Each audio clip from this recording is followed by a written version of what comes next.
Before the episode, we want to give a special shout out to some of our Patreon supporters. Thank you, Jessica, Isabel, Ty, Claudia, Brittany, and Andra. We appreciate you and your support and the things that your support lets us do at The Sartorial Geek. If you want to join them and check out the really fun rewards and different goals that we have going on, you can head to patreon.com/sartorialgeek and find all the info there. We also still have some events and conventions happening for the rest of this year, so if you want to see where we'll be, you can head to the calendar at sartorialgeek.com and check that out. This week's episode is sponsored by LoganArch. LoganArch is the place to go if you're looking for geeky accessories that also feel a little bit nostalgic. So Pokemon fans, there's definitely something for you.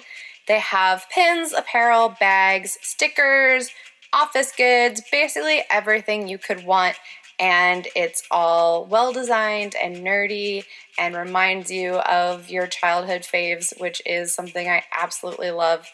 To start shopping, you can head to LoganArchChicago.com or follow them online at LoganArchChicago. Hey, welcome to the Sartorial Geek podcast. I'm Jordan Ellis of Jordan Danae, and I'm so excited to be talking to Eugene Myers today. Hello. Hi, thanks for having me. Yeah, this is the second of our, we're sort of talking to a bunch of people at Cereal Box in celebration of the Orphan Black. Is it called, do you call each thing a cereal or series or? We call them a series, I guess. Yeah, because we're sort of following the television nomenclature. So we call it a series, and every story is an episode, and each series has a season, things like that. I think that's so cool. I was talking to Lindsay on the most recent episode a little bit about that, but it's such a cool combination of podcasts and audio drama and TV and story. The version that comes out of Cereal Box is super, super cool. Yeah, it's so cool. You would have thought someone would have come up with it sooner. I love when that happens, when you're like, how is this not already happening? Okay, great. We're doing it. That's so awesome. And you are one of the authors that has worked on multiple stories that have come out of Cereal Box. Yes. I've worked on three series so far. So you write stories for Cereal Box, but you also write more traditional stories too, right? Yes, definitely. So first of all, I have a day job, so I'm not a full-time fiction writer yet, but I also write young adult novels primarily, and then I also write young adult science fiction and fantasy short stories. So I've done a lot of different things. That's awesome. Is it super different writing for a serial or an audio story, or is it pretty similar to writing traditional stories? It's I think that having a background in writing short fiction helps a lot because it is a very compact piece. It has maybe 10,000 words. So that's you have to be able to write at that word length. But then also having a novel background, a novelist background, each season essentially is a novel. When you put all the stories together, it's like a novel's worth or more of stories. So you have to have an eye to that kind of pacing as well, thinking about the plot arc, the character development, and things like that. And so those are all things that we consider when we're planning out a season of a show and then breaking things down to individual episodes. Writing for Cereal Box is unique in that most of my other fiction I've done on my own for the most part. I'll draft it, I'll revise it on my own, and then I'll have editors, agents, beta readers, friends who give me feedback, and it's kind of collaborative in that way because I can revise a story with other people's feedback. But writing a serial for Cereal Box is extremely collaborative. We all get together and we plan out the series and the season and then the characters and the episodes together, and then we kind of all go off. We outline everything. Everything has to sync up, so we could, it's not quite a passing off the baton where somebody's writing a story and then someone picks it up. We're all writing concurrently, and everything has to match up with what we outlined for the most part. And then we have to talk a lot to make sure that everything is lining up the way that we need it to for the plot and for the characters. So it's very challenging, but it's also really, really exciting way to write. So is it more like writing, like being like a TV show writer than like a, because that's how TV shows work, right? Or it's sort of like a writer's room and everyone Yeah. comes up with ideas and puts them together. Yeah, absolutely, and that's exactly the serial box model. I've never had the joy of writing for a television show proper, although I when I before I started writing short stories and then novels, I really wanted to be a TV writer. So this has been a perfect gig for me because it really brings together, you know, the best of both worlds. But I don't have to live in a certain place. I can do it from home. That's Um, awesome. yeah, but when we started out, so Remade was one of the first series that I worked on for Serial Box, and it was one of the first serials that they did, and so that really kind of helped to set the tone for everything that followed. Book Burners and Remade, those early shows that we worked on, and we absolutely used the TV writers room model. We all get together in one location for 3 days, and you're sitting in that room and you're hashing out what is our plot, who are these characters, what are their relationships to each other, what's the series arc, planning beyond just season one. How many seasons is this going to be? How do we pace that? Then how do we break it down into 10, 12 or 13 episodes, and then who's going to write those episodes? So we all try to get on the same page. We use a lot of index cards that we stick up. We use a lot of like whiteboards and things like that. We take a ton of notes, and we all kind of try to get on the same page so we have a good understanding of what we're trying to do together.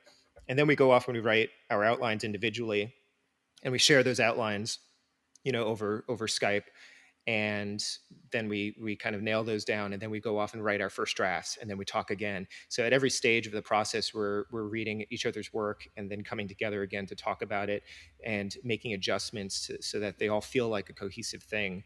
We all have different writing styles, we all have different skills and things that we're really good at, and it sort of all balances out in the end. And it is really exciting. Like, I feel like you save a ton of time. Like, if I were writing a novel, if I was writing this many words on my own, I would probably write a first draft, and then I would have to get some feedback and revise it, and maybe it didn't quite work, and so I'd have to try a different approach and all that other stuff. But when you have like 5 or 6 people in the room who are all at the top of their writing game, and all really good at different things, you save a lot of time because everyone can kind of zero in on what is the best way to tell this particular story and handle these particular characters.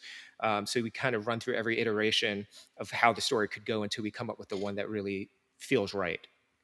That's so cool. I'm a huge I'm very, very into collaborative projects. Like almost everything I do is collaborative. And I Mm-hmm. think I agree with you that I think it's so cool when you get so many like talented creative brains on one project. When you've done projects alone and then in a group like that, it's so different. And Mm-hmm. I agree. I think that's so cool to like have that many people and brains like working at the same time to get something really awesome. Yeah, definitely. And it works. It works really well. Unfortunately, all the serials that I've worked on have gone very well. Like, we have really great teams who all interact with each other. Uh, well, like, there isn't an ego in the room. Like, nobody is like a prima donna That's about their work. amazing. Yeah, because you have to think about what's the best way to tell the story. It's not about me or my ideas. It's not about like my precious words or anything like that. And we often preface things like when we're brainstorming, because sometimes we're just spitballing stuff. Sometimes we'll brainstorm and we'll preface things by saying like, this may be a terrible idea, but what if? And that gives you permission to like put out your most outrageous ideas without feeling the pressure of like, oh, they're going to make fun of me, or they're going to think I'm an idiot, or just feeling embarrassed because you're all, it's a safe space, to come up with ideas in. But collaborative writing isn't for everyone. I think I was fortunate because I had done a couple of work for hire projects where I collaborated with a team to come up with a story, and then I went off and wrote it. And that experience, I think, put me in a good place to collaborate on a larger scale with other writers. Sometimes you have writers who collaborate with just like one or two other people, and depending on the relationship, that may or may not work very well. But we're talking about 5 or 6 people plus with something like with our serials, we have producers, who are also involved with the show. And then with something like Orphan Black or some of the other IP projects that Serial Box has been doing, you then also have studio approval. So there are a lot of people who all have there are a lot of stakeholders. There are a lot of people who have a say in how the story should develop, and you have to make them all happy. And then you also have to be happy with like what you're producing. So it can be a really tricky balancing act. Plus, they're really tight deadlines. Again, the writing collaboratively, those deadlines are manageable because you have 5 people writing half of the show, half of the season, at the same time, as opposed to if you had one writer who's writing 10 episodes, you know so we usually break it up into different phases, and each of us ends up writing maybe 2 or 3 episodes over the season, and it's spread out enough that nobody is like working back to back on episodes or feeling too overworked. And then at some point you're in multiple phases where you're writing a new episode, you're revising a previous episode, you're doing copy edits on like another one that's about to quote air. So it's really interesting. Just it's definitely it's a juggling act. I mean, I think that's a testament to how good your team is, because Mm-hmm. that many people working on one project and having it go well, like, is so impressive. Especially, I mean, yeah, like you were saying about, having IP, like for the Orphan Black, it has to align with what the studio wants, and then, what the fans want, and then what the creative team wants. That's a really, really hard job. Yes. I think we did a good one, but it can definitely be challenging. And yeah, working on Orphan Black has been a little bit different from my other 2 serials, which were Remade and Alternus, because those were all like the person who kind of created the show, or at least came up with the idea, was in the room with us, and we only really had to kind of please the producer, on that project. And then we have editors. We have editors who have feedback, and then sometimes even like later in the game, we'll have first readers, and they'll give us some feedback sometimes, which help us to kind of refine the episode. So there's lots of stages where we're kind of adjusting things to make them, make it as good as possible in a tight time frame. It's very exciting. It can be stressful, but it's also like really exciting way to work. It's a really different way to work too. That's so awesome. I know that Orphan Black, when this episode comes out, will be like just beginning to air. So I know there isn't like a ton that you could talk about with that, but could you tell us about the other 2 serial stories that you worked on? Sure. Let's see. So my first one was called Remade, and that's we did 2 seasons of that. There should be a third season, but we haven't scheduled that yet. But it was about a group of teenagers who all die at roughly the same moment, and they all reappear in this other place, and they don't know where they are, or even when they are, if they're on the same planet, or whatever. And so the story is about them discovering where they are and why they're there, and the things that link them, like the fact that they all died at the same moment, and they all died in different ways. One of the characters committed suicide, another one was in a car accident, another one had a heart attack. All these different things, but they all appeared in the same place. And without spoiling too much, it's a very futuristic, like science fictional setting where, as they're trying to figure all this stuff out, they're also being hunted by killer robots. Oh my gosh. So, and then That's awesome. yeah, and then on top of all that, you have teenage trauma. You've got they've all kind of come back, and they've been remade really better than they were before. They're sort of like the perfect version of at least physically what they could have been. So some of them maybe had injuries that are gone now, and things like that. So it's really interesting exploring their identity, like what they thought, who they thought they were. And then also the fact that they all had these plans for their future that are now completely irrelevant. They have to figure out like what their purpose is now, or whether they can even go back home. Can they resume their old lives? So there's a lot of really great character stuff in that series. And yeah, we did 2 seasons, and I think I wrote about 6 episodes for it over that period of time. Really, on that one That's in particular, awesome. we started out with a large cast, and then the characters started dying off pretty quickly until we focused on our main cast. And so I primarily wrote 2 of the characters, Inez and this kid who calls himself Loki. He's like a gamer, so that's like his gamer tag. And so in that sense, we had some consistency in voice, because some of the other series that we've worked on, you have different authors who have different styles, and yet somehow they all have to feel like part of the same show. That's a really cool way to do it. Yeah, Like write that one it a worked character. really That's really well. cool. And we used Lost as kind of a model for that one because Oh, it's a cool. similar sort of setup. You have this group of people who've come together, and they're figuring out like where they are. And so we also borrowed that whole flashback setup where you get to learn about their lives before they arrived at this place. So that was a really fun series to work on. And then my most recent one, which actually came out this year as well, is called Alternus. That's Alternis, and Alternus is the name of this game world. And basically, it's definitely it's a future. It's almost near future, but it's sort of this virtual reality multi. So if you know the term MMORPG, it's like a multiplayer game where everyone in the world has every country has put 4 players into this game to work out disputes and issues and come up with like trade agreements and things like that so that they can do it non-violently. Everything that happens in the game has a real world impact. And so the main story, the characters that we're writing follow the American team, and one of the characters is actually a game developer who had been working on a video game called Alternus, and the AI that they used to kind of build this world stole assets from her game to create this, like Whoa. to sort of generate this new challenge for everyone who's playing it. And she stumbles into that, and then the government realizes that she actually created the core of this game, so they recruit her because that should give them an advantage, against their competitors. And so that's sort of like they have to do game type missions. There's like an end goal where they have to defeat a boss, but they have to level up before they can reach that point. And she's also trying to figure out like how this game came about, how much of it is different from what she created. And there's like other things happening that and each of the characters also has their own motivations, their own problems and things that they're working through while they're engaged in the game. That's so cool.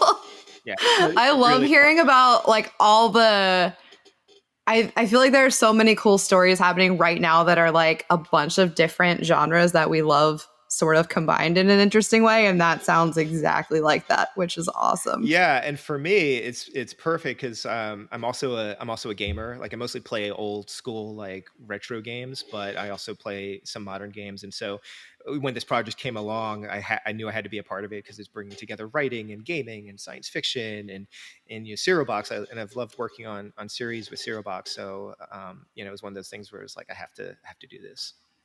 That's so cool. I think that's just like the coolest thing is that Cereal Box as a company, like the way that those stories combine all of these different like types of media that we love, and then the stories themselves combine all of these different genres that we love. That's so great. I love finding out about, because I actually hadn't heard of Cereal Box until earlier this year. So like you said, like finding an idea that seems so perfect, like how has this not been done before, but then finding it and you're like, this is everything I love. Yeah. Together is so great. Yeah, and now there's been more in the last year or so, last couple of years. There's been more of a podcast element to it because they've been they had always been producing like really good audio versions of the stories, so you really can consume the media however you prefer. You can read it on your phone, you can put it on your tablet, or you can listen to the audio version. But then really in the last year or so, they've been really making each episode into kind of its own like audio drama, and that's really going to I've listened to the first episode of Orphan Black, which is narrated by Tatiana Maslany, and she's amazing. And So amazing. and Oh to my hear God. her putting your words to life, especially because she is those characters, um, is really it's really amazing. So I think that a lot of people are discovering Serial Box through the podcast, and I think a lot of people are discovering it through the Orphan Black, interest in Orphan Black, and then of course they've got the Marvel properties coming in now, and I think DC as well. So I think those intellectual properties are going to be an inroads into Serial Box, where people will discover that there's all this other great stuff, because there really is something for everyone. If you like period historical fantasies, or romance, or spy thrillers, or just a contemporary like urban fantasy. Like there's something for everyone, and they've been doing a bunch of like classics too, like Peter Pan and things like that. So it's yeah, once you sign up, like I mean, you can get there's a bunch of free stuff in there too, but you can get the individual seasons. But there's like definitely going to be something that everyone would be able to enjoy, I think. That's so great too, because sometimes something like this will only do like one type of genre. So you're like, oh, I love the concept of this company, but like I'm not super into sci-fi, for example, or I'm not super into like, period stories, or like this isn't the right age that I'm super into. But I think it's really impressive that there are so many different stories that, yeah, there like literally is something for everyone, which is so cool. Yeah, and they've built up a really nice catalog of stuff, because again, when we started, I think there was it was Book Burners, which is fantastic. I think they just wrapped their last season, so that show's over. They had Tremonton and Remade, and then I think there were a couple. There was like a Cold War one, which Lindsay worked on. So there were like 4 or 5 different shows early on, and it's harder for people to kind of buy into it when they're like, well, I'm not really interested in any of these. But now there's probably like 20 something different series on there. I made that number up, but I think it's probably at least 20.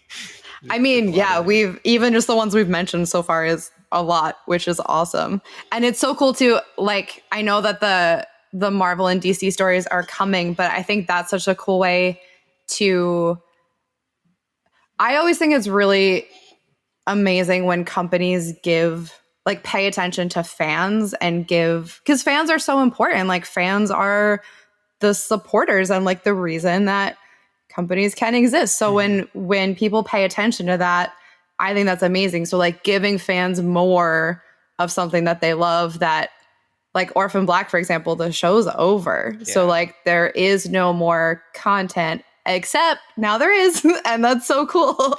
Like it's not done. Yeah. And whoever would have thought that, first of all, that Orphan Black would come back in any form. Yeah. Let alone something like this, which didn't exist. When Orphan Black was running, there was no cereal box. So it's definitely I think that's really cool too, because Orphan Black was so like edgy and like ahead of the curve, and Cereal Box is, I think, the same way. And Orphan Black, I think, took a little while to find its audience, and I'm hoping that this is going to go both ways, that Orphan Black fans will find Cereal Box, and Cereal Box fans will find Orphan Black, because that's such a criminally underseen Oh man, show. What a treat. Yeah, if anyone listening has not watched Orphan Black yet, I'm so jealous, because you get to experience that show for the first time. It's amazing. And Tatiana is amazing. Yeah, and Orphan Black is one of those few shows that sticks the landing. It's hard to raise the stakes so high and to have all these questions out there, and then somehow be able to deliver on all of that, and not only deliver on it from a plot perspective, but then also from the perspective where you feel fulfilled in where the characters end up. Like it feels like they came to a natural place. But Orphan Black, I think what was working against it was like BBC America was still kind of new at doing shows at the time. And the only way to watch it was if you had BBC America, or you paid to subscribe to it, on video streaming, which is what I did, because I didn't have BBC America, but I watched the first season and I was hooked. And like when I still had cable, I watched it. And then from there on, I just was buying it from season to season, Yeah. I think that's what I did too. I like bought them on Amazon, I think. But I know that's hard. Like we're so used to just being able to binge something as it comes out. Yeah. So fans are lucky now because they can watch it all at once. And I think if you have Amazon Prime, I think you can stream it all for free now. Free, quotation marks. But, right. But yeah, you're not buying it from season to season, the way I had to do. And I think it's cool too. Like I know a lot of like old favorites are getting reboots or like are being revised now, but it's so nice that Orphan Black didn't end that long ago. Like this isn't like the 20 years later we're finally getting like more. It's like fans are still like the show only just ended in that sense. So it's not like we were kids and Right. and now the show's finally coming back. It's nice that there's something to come back like this soon. Yeah, and it's such a great premise. It's such great characters. Like the fact that we were able to do a story with the original characters is terrific. There was Yeah. a canon comic book follow up to the series called Crazy Science, which was written by Helly Kennedy, who's actually one of the writers on the serial as well. So she was invaluable to us in that she just knows those characters so well, and she had a strong sense of the continuity, especially like post series.